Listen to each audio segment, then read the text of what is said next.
Antes que me julguem, e sei que julgarão, todos julgam. Deixem-me dizer que durante 50 anos fui a mulher que todos esperavam que eu fosse. A filha obediente, a esposa dedicada, a mãe exemplar, a professora respeitada. Carreguei minhas cruzes com a dignidade que minha mãe me ensinou. Rezei minhas novenas com a devoção que as freiras do Sacré-Cœur exigiam. E mantive minha coluna tão ereta quanto os casarões do meu amado bairro de Laranjeiras. Mas 50 anos é muito tempo para carregar máscaras. Naquela manhã de março, quando me olhei no espelho do meu quarto, aquele mesmo espelho art déco que herdei de minha avó, vi além das primeiras rugas que tanto me incomodavam. Vi uma mulher que havia se perdido em algum momento entre o altar da Igreja da Glória e as reuniões de pais e mestres do Colégio da Beatriz. Maria Helena, disse a mim mesma, ajeitando o colar de pérolas que Augusto me dera em nosso 20º aniversário de casamento. Você está ficando velha. Meu marido já havia saído para o fórum. Como sempre, deixou seu lado da cama perfeitamente arrumado. Augusto tinha essa mania de organização que nos primeiros anos de casamento eu achava adorável. Agora, aquela perfeição me sufocava. O café na mesa da copa estava servido, como em todos os dias dos últimos 25 anos. Pão integral torrado, geleia de damasco, sempre damasco, nunca morango, café sem açúcar. A Rita, nossa empregada há 2 décadas, sabia exatamente como manter a ordem do universo Rodrigues. A senhora vai querer mais café, dona Maria Helena? Não, Rita, preciso ir. Tenho a feira literária na universidade hoje. A feira literária. Se eu soubesse que aquele evento mudaria completamente minha vida, teria fingido uma enxaqueca daquelas que, vez ou outra, me salvavam dos jantares intermináveis com os amigos de Augusto. Mas o destino, ou seria o diabo, tinha outros planos para mim naquele dia. A universidade estava um caos organizado, como sempre ficava durante a feira. Alunos correndo de um lado para outro, estandes de editoras ocupando o pátio central, aquele burburinho que, em dias normais, me irritava profundamente. Mas naquela manhã, algo estava diferente. Eu estava diferente. Foi quando o vi. Felipe estava mais bonito do que há 15 anos, quando era meu aluno no primeiro período de letras. O tempo havia sido generoso com ele, ao contrário de mim. Os cabelos continuavam escuros e cheios, agora com alguns fios grisalhos nas têmporas que só o tornavam mais interessante. Os óculos de aro fino davam um ar intelectual ao rosto que eu lembrava ser mais jovial. Professora Maria Helena. Sua voz me atingiu como uma onda quebrando na pedra, grave, masculina, carregando um sotaque levemente modificado pelos anos vividos na Europa. Ele sorriu, e eu senti algo se quebrar dentro de mim. Talvez fosse minha resistência, talvez fosse apenas o último fio de juventude se rompendo. Felipe, quanto tempo? 15 anos, 2 meses e alguns dias. Mas quem está contando? Ele riu, e eu também ri, mesmo sabendo que não deveria. Felipe sempre teve esse dom de fazer as pessoas rirem, mesmo quando o momento pedia seriedade. Era uma das razões pelas quais eu sempre precisava ser mais rígida em minhas aulas quando ele estava presente. Vim lançar meu novo livro, Memórias de um Amor Impossível. A senhora precisa ler, professora. Tem muito de suas aulas nele. Por favor, Felipe, não me chame de professora. Não mais. E pode me tratar por você. As palavras saíram da minha boca antes que eu pudesse contê-las. Era como se outra Maria Helena estivesse falando por mim. Uma Maria Helena que eu não conhecia, mas que sempre esteve ali, adormecida sob camadas e camadas de convenções sociais. O resto da manhã passou como um borrão. Sentamos no café da livraria e ele me contou sobre Paris, sobre os anos escrevendo em pequenos apartamentos no Marais, sobre os amores que teve e perdeu. Cada palavra sua era como uma pequena brecha se abrindo no muro que eu havia construído ao meu redor. E a senhora? Você, como está? Ainda casada com o juiz? Sim, 25 anos já. Feliz? A pergunta ficou suspensa no ar como fumaça de cigarro. Antigamente, eu teria respondido automaticamente que sim, claro que era feliz. Era o que sempre respondia nas reuniões de família, nos almoços com as amigas, nas confissões mensais com Padre Geraldo. Mas algo naqueles olhos castanhos me impedia de mentir. A felicidade é um conceito muito relativo, Felipe. Ele sorriu de novo, aquele sorriso que parecia saber todos os meus segredos. Ainda dando aulas de literatura romântica? Não mais. Agora só trabalho com o realismo. Acho que perdemos a capacidade de acreditar em finais felizes depois de uma certa idade. Discordo, Maria Helena. Acho que é justamente depois de uma certa idade que começamos a entender que a felicidade não precisa seguir os padrões que nos ensinaram. Senti meu rosto corar como uma adolescente. Eu, Maria Helena Rodrigues, 50 anos, corando por causa de um ex-aluno. O que Augusto diria? O que Beatriz pensaria? O que... O celular tocou, interrompendo meus pensamentos. Era Beatriz. Mãe, onde a senhora está? Esqueceu que combinamos de almoçar hoje? Tenho novidades sobre o bebê. Meu Deus, o almoço. Como pude esquecer? Beatriz estava grávida de 4 meses e combinamos de almoçar juntas para ver o resultado da última ultrassom. Me desculpe, filha. A feira literária se estendeu mais do que eu esperava. Estou indo. Felipe percebeu meu desconforto. Compromissos importantes chamando? Sim, minha filha. Ela está grávida do primeiro filho. Você? Avó? Impossível. Novamente aquele sorriso. Aquele maldito sorriso que fazia meu estômago dar voltas. Preciso ir. Claro, mas antes... Ele pegou um exemplar do seu livro e escreveu algo na primeira página. Meu telefone, para quando quiser discutir literatura ou a relatividade da felicidade. Saí da livraria como quem foge de um incêndio. O livro pesava em minha bolsa como se fosse feito de chumbo. No táxi, a caminho do restaurante onde Beatriz me esperava, abri na primeira página. Para Maria Helena, que me ensinou que a verdadeira literatura, como a vida, acontece nas entrelinhas. F. Naquela noite, deitada ao lado de Augusto, que dormia seu sono de juiz, reto e organizado como sua vida, fiquei olhando para o teto. O ventilador girava lentamente, projetando sombras que dançavam como os pensamentos em minha cabeça. Peguei o celular e, num impulso que não sei explicar até hoje, salvei o número de Felipe. Não que eu fosse usar, é claro. Não que eu fosse cometer qualquer loucura. Afinal, eu era Maria Helena Rodrigues, a mulher perfeita, a esposa dedicada, a futura avó. Mas naquela noite, pela primeira vez em muitos anos, sonhei. E no sonho, eu não era nenhuma dessas mulheres. Foi numa terça-feira que cometi meu primeiro pecado verdadeiro. Não os pequenos pecados que confessamos por obrigação, as mentiras sociais, as vaidades cotidianas, as invejas mesquinhas. Não. Foi um pecado real, daqueles que mancham a alma com uma nódoa que nem todo o sabão do mundo é capaz de limpar. Tudo começou com uma mensagem. Simples assim. Um toque no celular durante uma das minhas aulas sobre Machado de Assis. O café da livraria não faz mais o mesmo efeito. Conheço um lugar no centro que serve o melhor cappuccino do Rio. Segunda opção. Posso preparar um café especial que aprendi em Paris. F. Meus alunos devem ter notado algo diferente. Pela primeira vez em 30 anos de magistério, perdi o fio da meada durante uma explicação sobre Dom Casmurro. Logo eu, que conhecia cada vírgula daquele livro, cada nuance da dúvida de Bentinho. Professora, a senhora está bem? Era uma das minhas melhores alunas quem perguntava. Ajeitei o colar de pérolas. Um gesto nervoso que havia se tornado mais frequente nos últimos dias. E retomei a aula. Mas minha mente estava longe, vagando por cafés parisienses que nunca conheci. Respondi 3 dias depois. 3 dias de agonia, de dedos que digitavam e apagavam mensagens nunca enviadas.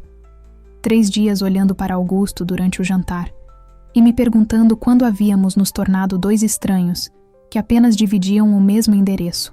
Seria antiético tomar café com um ex-aluno? A resposta veio quase instantânea. Seria antiético não compartilhar conhecimento literário com uma ex-professora. E assim começou. Um café no centro. Uma conversa sobre literatura que se transformou em confidências. Suas mãos gesticulando enquanto falava de Baudelaire. Meus olhos capturando cada movimento como se fossem versos de um poema proibido. Sabe o que mais me marcou em suas aulas, Maria Helena? Sua paixão contida. Era como se você guardasse um vulcão dentro de si, mas só deixasse escapar pequenas fumaças durante as análises literárias. Engasguei com o cappuccino. Como ele ousava? Como podia enxergar através de mim com tanta facilidade? Você não me conhece, Felipe. Pelo contrário, acho que te conheço melhor do que você mesma. Naquela noite, não consegui jantar. Augusto nem notou meu prato intocado. Estava ocupado demais com um processo importante. Beatriz ligou, falando sobre o enxoval do bebê, sobre cores neutras e fraldas ecológicas. Eu respondi automaticamente, como um robô programado para ser a mãe perfeita. Mas à noite, sozinha na varanda, cometi meu segundo pecado. Reli as mensagens de Felipe. Cada palavra, cada vírgula. E respondi a uma pergunta que ele havia feito sobre Flaubert. Uma semana depois, estávamos no apartamento dele em Botafogo, para ver sua biblioteca. Foi o que disse a mim mesma. Para discutir literatura, repeti como um mantra enquanto subia as escadas do prédio antigo. A biblioteca era impressionante de fato. Paredes inteiras cobertas de livros, do chão ao teto. Mas não foi isso que me impressionou. Foi o cheiro de café recém-passado misturado com o couro dos livros antigos. Foi a luz da tarde entrando preguiçosa pela janela. Foi Felipe, descalço, com uma camisa branca meio amassada, parecendo mais jovem e mais perigoso do que nunca. Quer conhecer meu cantinho de escrita? Seguiu até uma pequena escrivaninha perto da janela. Sobre ela, um caderno aberto mostrava sua letra inclinada, palavras rabiscadas, versos inacabados. Está escrevendo um novo livro? Sempre estou escrevendo. É minha forma de respirar. Aproximou-se por trás de mim enquanto eu lia um trecho do manuscrito. Seu perfume, uma mistura de café, cigarro e alguma coisa indefinível, me envolveu como uma névoa. Leia em voz alta, pediu. Ela carregava o peso do mundo nos ombros, mas era nos olhos que se via sua verdadeira cruz. Uma mulher dividida entre o dever e o desejo, entre a máscara social e a face verdadeira que apenas o espelho conhecia. Parei de ler. As palavras seguintes embaçaram diante dos meus olhos. É sobre mim, não é? Toda literatura é autobiográfica. Você mesma me ensinou isso. Foi então que aconteceu. Não sei quem se moveu primeiro. Talvez tenhamos nos movido juntos, como personagens de uma dança ensaiada há 15 anos. Seus lábios encontraram os meus. E o mundo, meu mundo tão cuidadosamente construído, desmoronou. O beijo tinha gosto de café amargo e arrependimento doce. Durou 1 segundo ou uma eternidade. Quando nos separamos, vi meu reflexo na vidraça da janela. Uma mulher diferente me encarava, com os cabelos levemente desalinhados e os lábios manchados de culpa. Preciso ir. Maria Helena. Não. Isso foi um erro. Saí correndo do apartamento, descendo as escadas como uma adolescente em fuga. Na rua, o Rio de Janeiro continuava sua vida normal, alheio ao terremoto que acabara de acontecer no 3º andar daquele prédio em Botafogo. Entrei na primeira igreja que encontrei, a de São João Batista. Ajoelhei-me diante da imagem de Nossa Senhora e tentei rezar, mas as palavras do terço se misturavam com o gosto dos lábios de Felipe, e cada Ave Maria soava como uma confissão de culpa. Meu celular vibrou, uma mensagem de Beatriz. Mãe, preciso de você. Tive uma discussão horrível com Pedro. Pode vir aqui? A ironia divina me atingiu como um tapa. Minha filha precisava de conselhos sobre casamento justamente no dia em que eu havia traído todos os votos que fiz diante do altar. Peguei um táxi até o apartamento dela em Copacabana. Durante o trajeto, outra mensagem chegou. Era de Felipe. A paixão move montanhas, mas também pode soterrar cidades inteiras. Você me ensinou essa frase em 2008, analisando o Morro dos Ventos Uivantes. Nunca a entendi tão bem quanto agora. Apaguei a mensagem, mas ela continuou queimando em minha memória. Beatriz estava com os olhos vermelhos quando abriu a porta. Seu marido, Pedro, havia saído para esfriar a cabeça após uma discussão sobre a cor do quarto do bebê. Uma banalidade que, como todo casal jovem, eles transformaram em tragédia. Às vezes tenho medo, mãe. Medo de não ser feliz como você e papai. O riso histérico quase escapou da minha garganta. Feliz? Eu? A hipocrisia da situação era quase palpável. Filha, todo casamento tem seus momentos difíceis.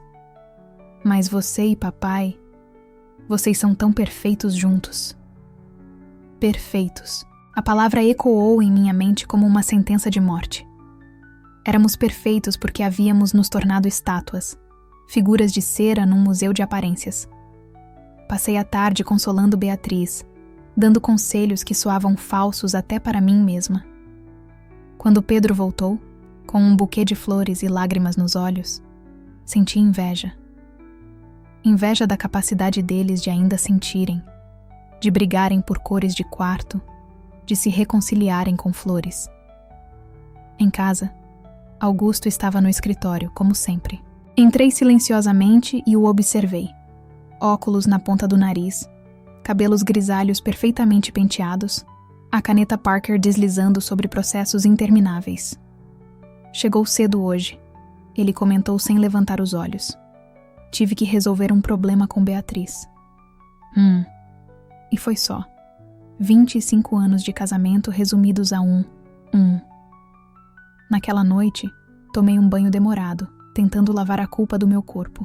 Mas a água não levava embora o calor dos lábios de Felipe, nem apagava as palavras do seu manuscrito da minha memória. Deitada na cama, com Augusto roncando suavemente ao meu lado, peguei o celular mais uma vez. Havia 3 mensagens não lidas de Felipe. Não se torture. O que aconteceu foi real demais para ser errado. Você me ensinou que a verdadeira literatura nasce da verdade, e a verdade é que nunca senti algo assim.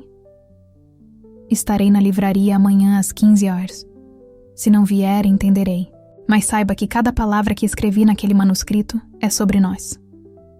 Olhei para o crucifixo na parede do quarto, presente de casamento da minha sogra. Cristo me observava com seus olhos de sofrimento eterno. Pensei em todas as missas de domingo, nas confissões mensais, nas novenas pela saúde de Beatriz quando ela era pequena. Então, cometi meu 3º pecado do dia. Respondi à mensagem. Estarei lá. Existem pecados que são como avalanches. Começam pequenos, um deslize mínimo, e vão crescendo até se tornarem monstros incontroláveis. Foi assim que abril se transformou em maio, e maio em junho, e os encontros na livraria viraram tardes inteiras no apartamento de Botafogo. Eu havia me tornado uma especialista em mentiras. Reunião do departamento, orientação de tese, evento literário. As desculpas saíam da minha boca com uma naturalidade que me assustava. Em algum momento, parei de me confessar. Como poderia entrar no confessionário carregando um pecado que não pretendia abandonar? Naquela tarde de junho, chovia. Uma daquelas chuvas pesadas do rio que transformam as ruas em rios e servem de desculpa para atrasos. Felipe lia trechos do seu novo livro para mim, enquanto eu estava deitada em seu sofá, os sapatos abandonados no tapete, o colar de pérolas sobre a mesa de centro. E ela descobriu que o inferno não era feito de fogo, mas de escolhas. Cada decisão errada pavimentava o caminho para sua danação, e ainda assim, ela continuava caminhando. Pare, pedi. Não quero ouvir mais. Ele deixou o manuscrito de lado e veio até mim. Seus dedos traçaram o contorno do meu rosto como se estivesse memorando cada linha, cada marca do tempo. O que foi? Às vezes penso que Deus está me punindo. Como? Beatriz está com problemas na gravidez.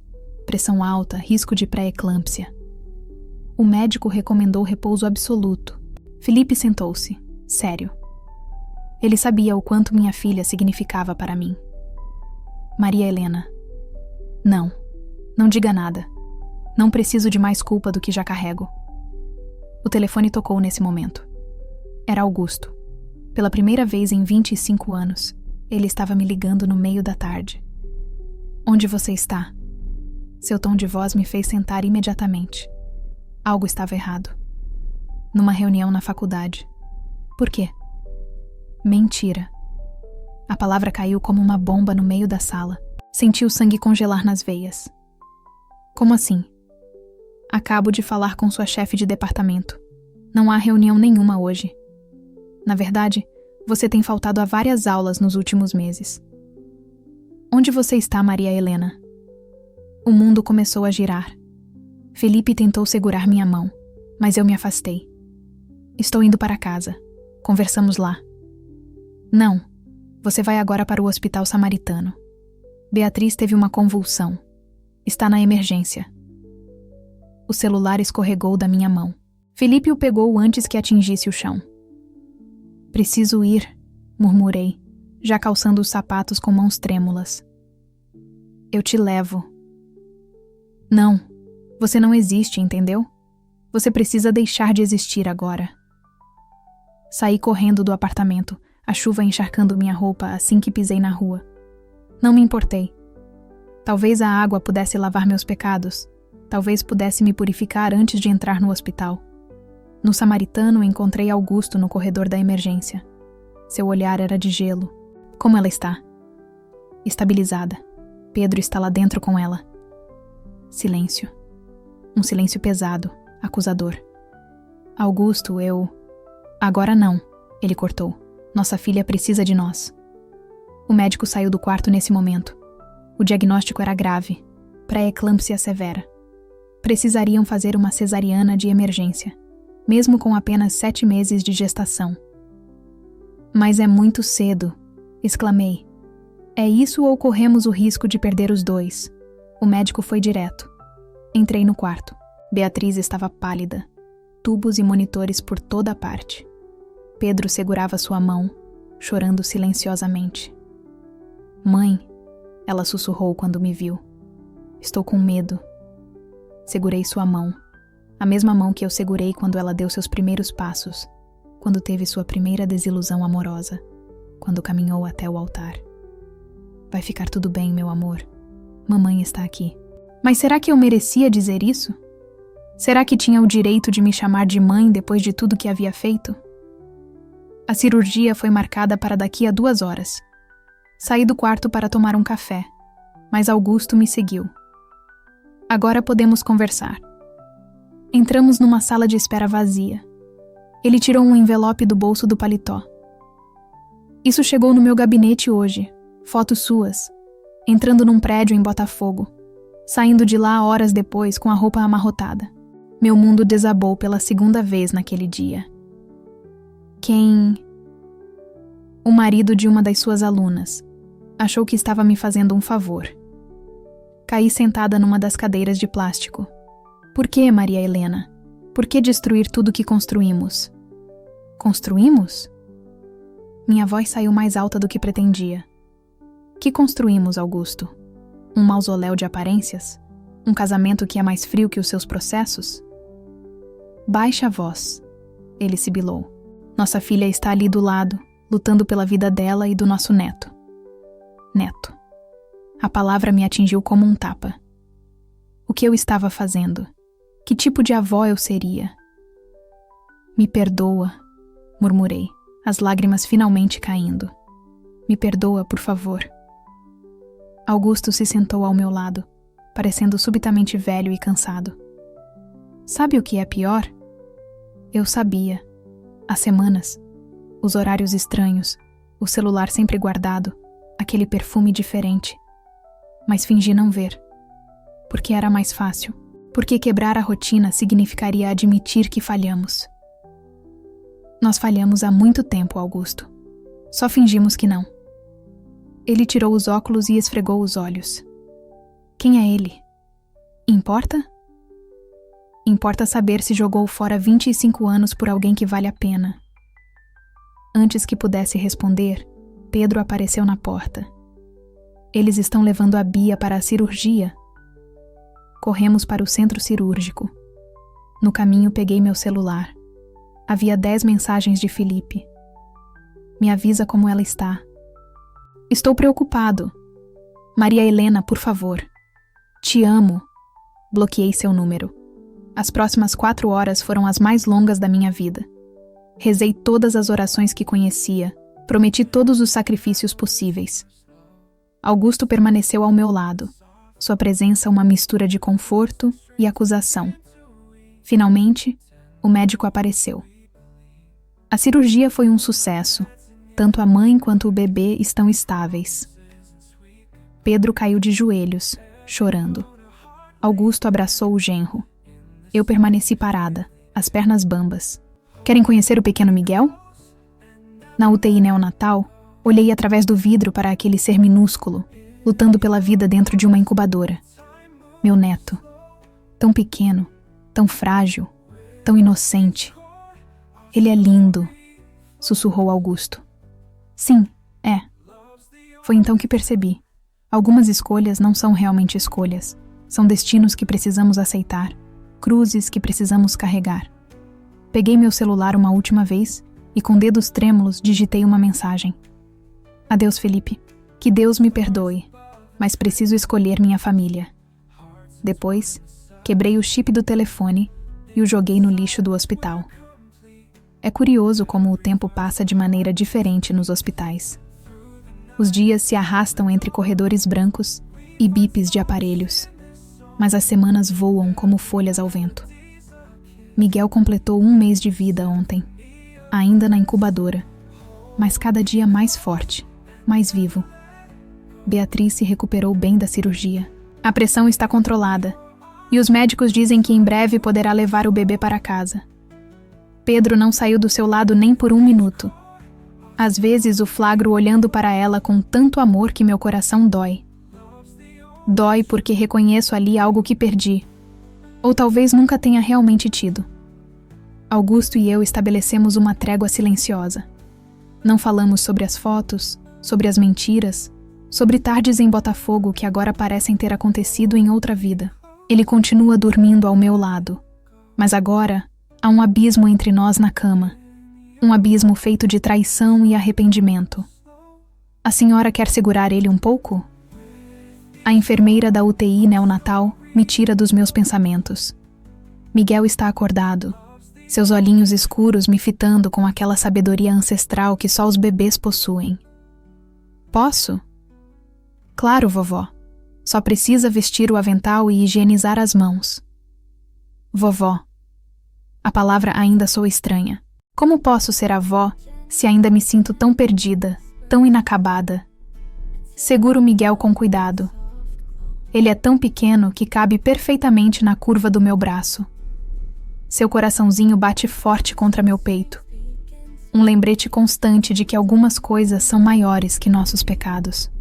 Mãe, Beatriz está na porta da UTI, numa cadeira de rodas empurrada por Pedro. Ela ainda está pálida, mais magra, mas seus olhos brilham quando vê o filho. Ele está cada dia mais forte, digo, entregando o bebê para ela. Como eu, ela sorri. Sabia que o Pedro encontrou a cor perfeita para o quarto?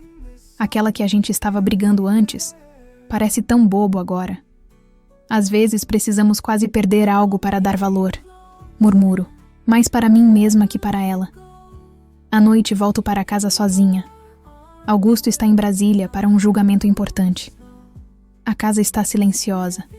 Até a Rita já foi embora. Subo as escadas lentamente, cada degrau pesando 1 tonelada. No quarto, encontro uma carta sobre minha cômoda. Reconheço imediatamente a letra de Felipe. Meu coração dispara. Querida Maria Helena, tentei todas as formas de falar com você. Liguei para a universidade, passei em frente à sua casa, me perdoe por isso, até pensei em ir ao hospital. Mas entendi sua mensagem, entendi sua escolha. Estou voltando para Paris. Meu novo livro será publicado lá primeiro. Você está em cada página, em cada vírgula. É minha forma de manter vivo o que vivemos. Não me arrependo de nada. Você me ensinou que o amor verdadeiro nem sempre vem nas formas que a sociedade aprova. Às vezes ele chega tarde, chega errado, mas nem por isso é menos amor. Cuide-se, cuide da sua família.